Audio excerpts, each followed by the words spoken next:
My name is Caroline Phelan. I did Baking and Pastry Arts Management in Ballborough Street. The course covers practical and theory modules. So the theory you do in a classroom and then the practical ones you do in the bakery. So in the bakery for 4 to 5 hours you'll be making breads and cakes and you use the knowledge that you've gotten in the theory classes in the practical classes then. The experience I got prepared me for my job by simulating the workplace in college. You had a dedicated bakery which was quite similar to something I'm working in now. The theory modules covered everything that you need to have in the workplace. So it was all really relevant, all very transferable.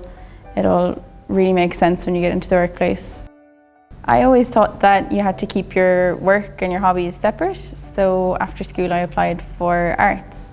It was good, but it didn't really suit me. So I found Baking and Pastry Arts Management where I could combine the two. Now I work at Couverture Desserts. They make premium desserts for the retail and food service sectors. My role is product quality supervisor, so I taste cake for a living. If you're thinking of applying, I'd highly recommend it. You'll get the chance to work in a practical environment with excellent facilities and really great lecturers.